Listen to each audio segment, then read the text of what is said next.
Hey guys, what's going on? It's Talk Forest TV back again with the podcast. We have got Luke on the show today. Afternoon, all. How are you? Not too bad, not too bad. How are you? I'm fine. Have we got over Saturday yet?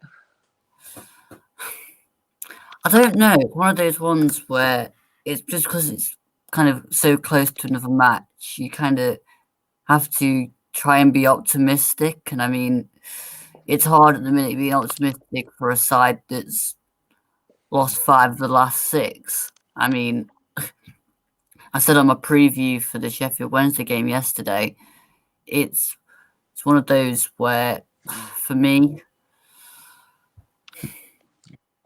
Yeah. it's competition of who's the worst. Yeah.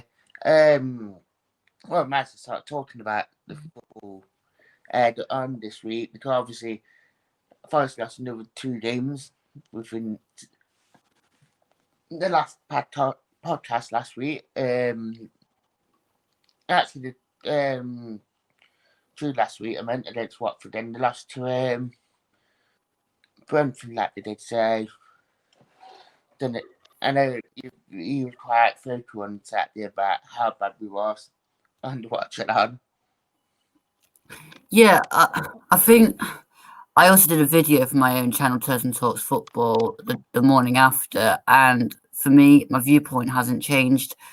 People going on about the January transfer window are going to save us, and I mean, you can chuck a million players at Nottingham Forest, and you know, if we don't change the mentality of the football club and make it so that we're not so defensive with a side that can't defend, then I don't see how signing 5, 6, 7 more players on top of the 14 we already have done is going to make any difference whatsoever, apart from disjoin the dressing room even more.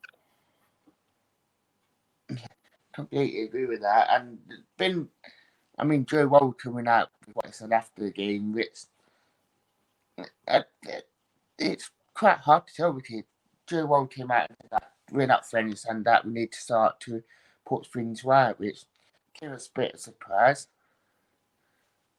If anybody was going to come out and be honest about the situation, though, it was going to be Joe Worrell. I mean, you listen to some of the other players and they literally are walking cliches. They come out and they say exactly what they've been told to say, and there's no passion behind it. They just speak about kind of, yes, it went wrong. Yes, we know we're in this position. Yes, we know it needs fixing, blah, blah, blah.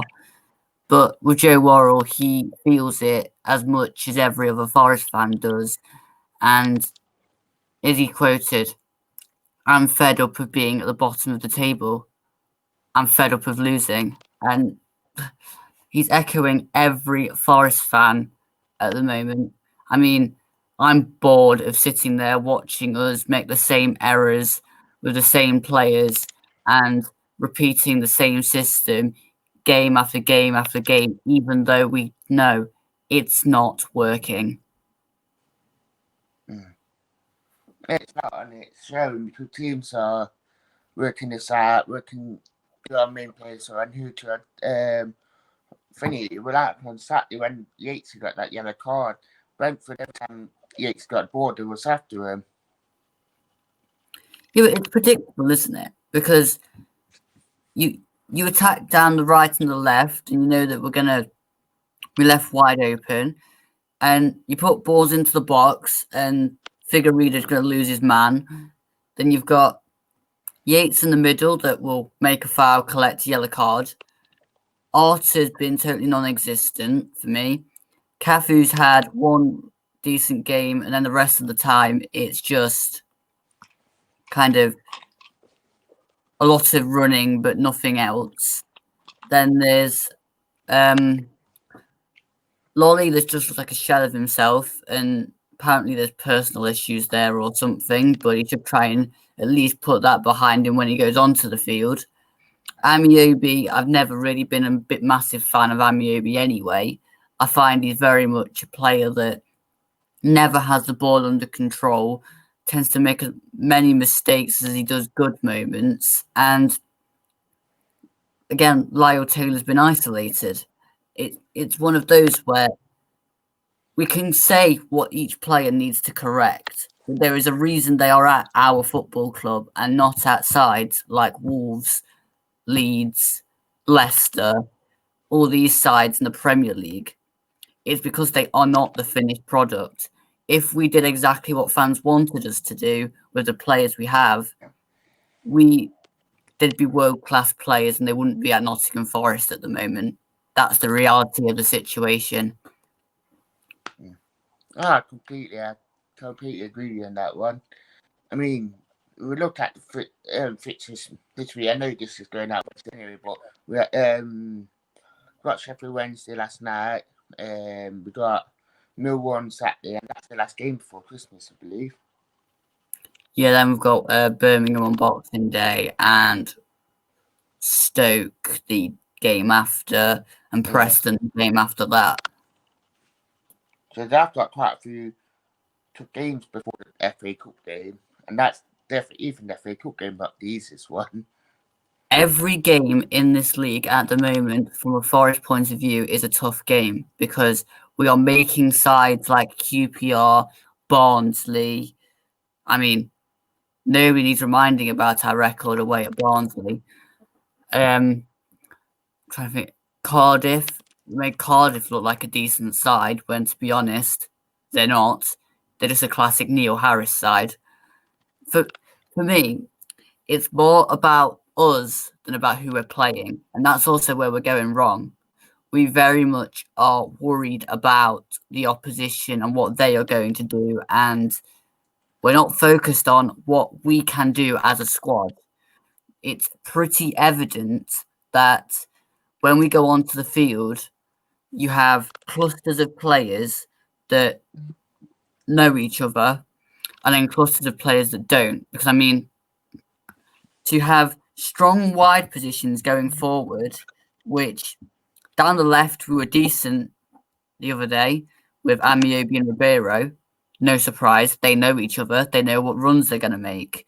But you've got either Joe Lolly or Anthony Knockaert, who is stupidly suspended for tomorrow's game.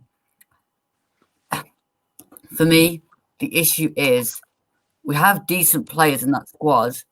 We're playing totally out of kind of the strengths of the squad. I mean, Harry Arter, when he was at Fulham, he had Tom Kearney next to him, who was a ball carrier, and then a creative player in Bobby Decordova-Reid. With us, we have an Arter player in Harry Arter. Then we have put it in the printer, photocopy it. That's Ryan Yates. Then photocopy it again. That's Cafu. Then we've got 3 more clones on the sidelines. Sambasau, exactly the same. Jack Colback, exactly the same. Now, I'd say Basharu's exactly the same, but who is Basharu? Completely agree with that. I'd probably say more of a tough one to say the least. Yeah, with that, I forgot what else we were going to talk about.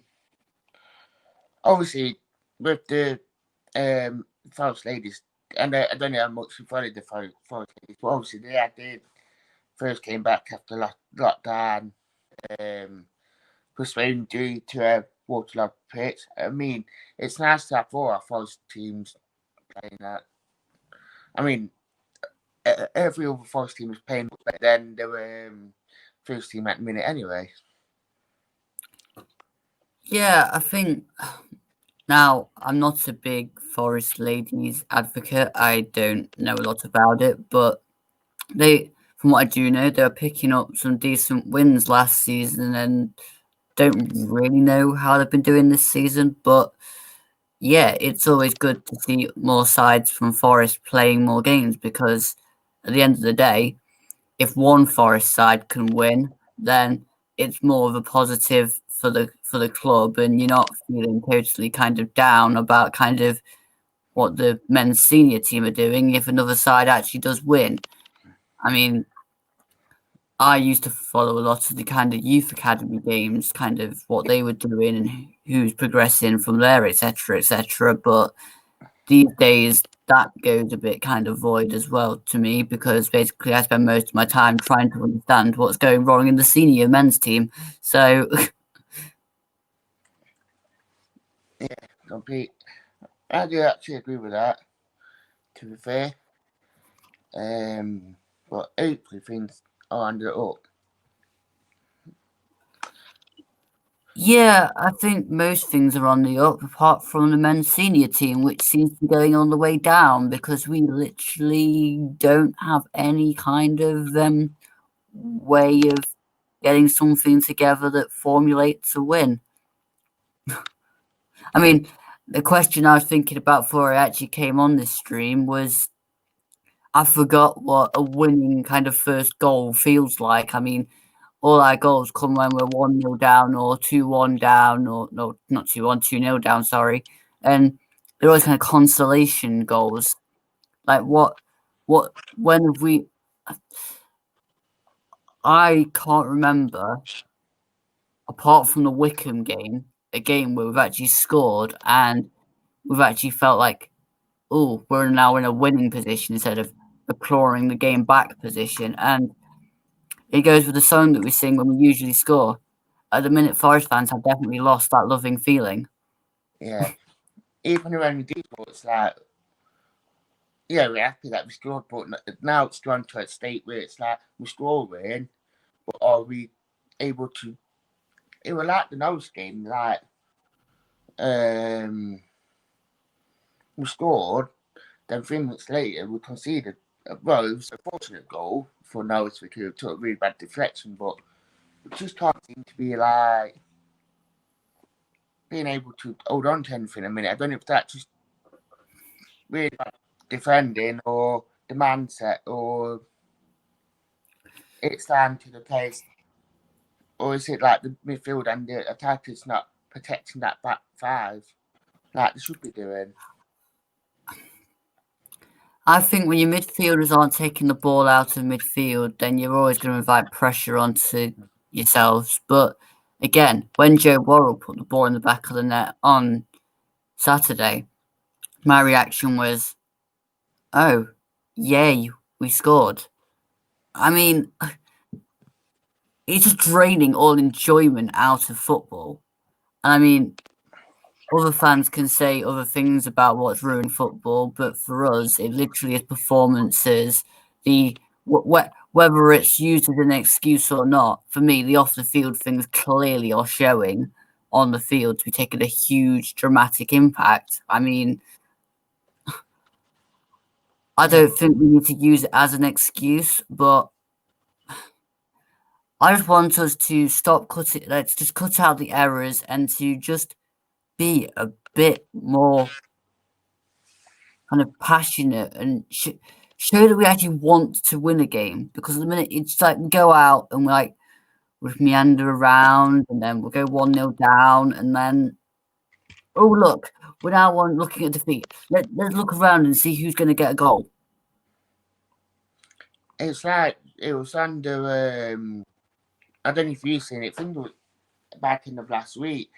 They forced Garibaldi at that chit chat with the couple of directors, and they were saying about how they're going to try and be more transparent with the club, with the fans, and saying what is actually happening because there was at the start when they first did take over, but now it's like since lockdown, since everything else. I mean, like Ben Watson leaving, all the rumours about Nicholas Wandel moving to a match day chairman, Luke Steele leave. I know we found out about that later, but it's like gone from being very open and transparent to not saying anything and actually being very secretive about how they're doing about things. Yeah, let's put it this way though. It's all well and good for the Garibaldi coming out and saying, yeah, they're going to be more transparent, etc., etc. And it's all well and good the supporters trust running the Q&A. But if if you put a question in that's a negative towards them and the club and, etc., then are they really going to answer it?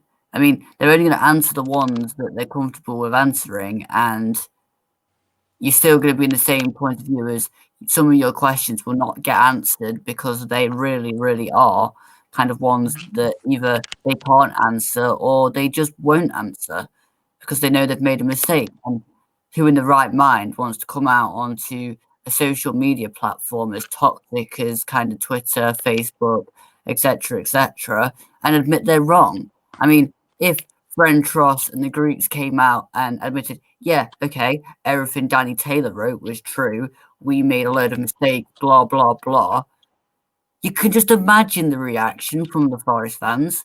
They'd want to take them out on kind of flames on flame boards and everything else, carry them out and make sure they never return. It's like there is no room for mistakes at Forest or in football because people want kind of success yesterday. And this is what really bugs me. Like, people go on about sacking Chris Hughton. Like, okay, yeah, maybe Chris Hughton is a duplicate of Sabri Lamouchi and that didn't work. But for me, you knew what you were getting when you hired Chris Hughton. And I don't think he's particularly one for very good at the bottom of the table. But at the end of the day, we have Hughton, and what else is out there? I mean, talks of this Takis Lemonis for me is like, why? Why would you bring in the Greek guy that's basically another Sam Allardyce, Dougie Friedman? I mean, you're basically doing exactly what you're doing now with Hughton and before that Lamouchi. Why is it going to be any different? I mean, we need to change the mentality, not the people involved. If we looked and said, okay, we might concede a few goals doing it this way, but we might score a few more as well, then hello. The fact of the matter is, at some point, we are going to have the worst goal difference in the league and the worst points total in the league, still playing the worst style of football in the division with the least effectiveness of that style of play. I mean, how much more is it spelling out that playing a defensive style with these players just does not work?